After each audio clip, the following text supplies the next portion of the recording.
Some of the big controversy, if you would say, around the Kyle Schwarber sweepstakes were some of the teams that were involved. Pittsburgh went to the media to say that they were involved. The Reds apparently were involved, and specifically with Cincinnati. Cincinnati says, oh, we were only in on the Kyle Schwarber sweepstakes because we thought it would drive up ticket sales, and we're not going to spend the money elsewhere. I have a lot to say about this, but I want to hear your thoughts on that first. Yeah, if I'm not mistaken, I think they literally said, now that they didn't get Schwarber, they have maybe $5 or $10 million to spend, which is just a pathetic thing to say. You just made the playoffs, which was a little surprising, but when you make the playoffs for the first time in a long time, you gotta double down and spend your money and say, you know what, this was kind of a breakout year, if that's what you want to call it, and let's take advantage of this and try to compete for whatever you think that window is, the next 2, 3, 4+ years. But because you didn't get Kyle Schwarber, who's from the Cincinnati area,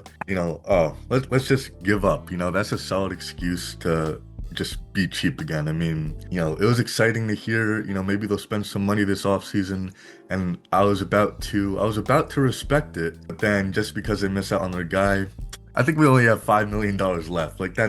You can't do that. It's ridiculous. The Reds should be a team where they make, I don't expect them to make the biggest splash of the offseason, but if you can make 1 or 2 or maybe 3 solid transactions, I would have respected them a lot more, because that would have ensured that they keep at least some kind of window open for the playoffs. Whereas now it's if you don't spend any money, this team is on the bubble of the playoffs, and if you miss the playoffs right after making it to the playoffs for the first time in a long time, to not try to keep that window open, that's not the way to go. This really pissed me off because the Kyle Schwarber sweepstakes, a lot of these small market owners kind of showed their hand and kind of showed how they're lying to Major League Baseball fans. This was the epitome, all the lies that Rob Manfred tells, that all these owners, they like to tell themselves oh, we can't compete with the teams like the Yankees, the Dodgers, now the Mets.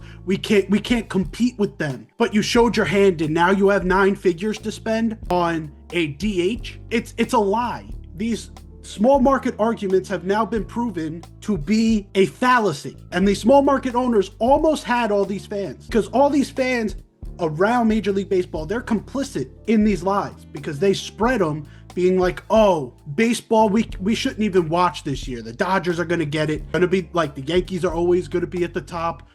Nobody else can compete. If you put that $30 million a year and that $150 million into other pieces for the Reds, they have Hunter Green at the top of that rotation. They've got a pretty solid rotation. They've got one of the biggest stars in baseball in Ellie De La Cruz. They've got a talented young core. Who's to say they can't win the NL Central, one of the most wide open divisions in baseball? But no, they have to cry poor because they want a salary cap that badly, but they had an opportunity to sell tickets. And because of that, they showed their hand. And I hope baseball fans can see this for what it is. Them, the Pittsburgh Pirates, the Pittsburgh Pirates were just kind of lying all offseason. They're oh, we're in on these guys. Well, you also came in at a lower deal than everyone else. So were you really in on those guys? And then also, now you have 9 figures to spend when you have Paul Skeens at the top of your rotation. You have one of the best young rotations in baseball. And all you have to do is find 1 or 2 solid bats,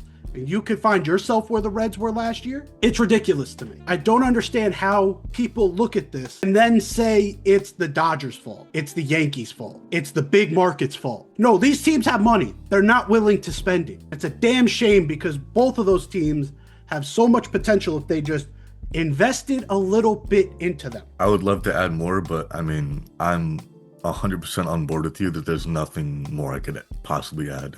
That's exactly how it is.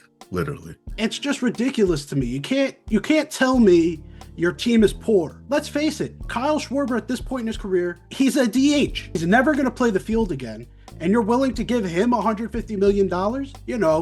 A team like the Pirates, how much would they gain out of signing a Cody Bellinger? How much would they gain from signing one of these free agents, even in the middle class? One of their best hitters is Tommy fucking Pham. And I love that he pimps walks and shit, but he's not that good. He's not a great player. It's just, they showed their hand and I hope people see them for what they are.